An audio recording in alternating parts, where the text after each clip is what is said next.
Cook Hill, 25th of October, 2019.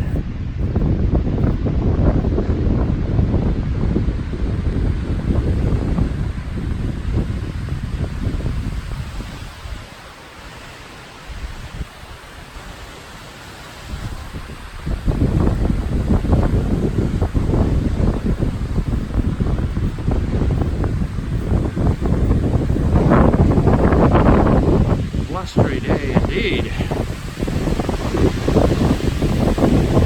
Well, as long as it's not raining, it's a good day.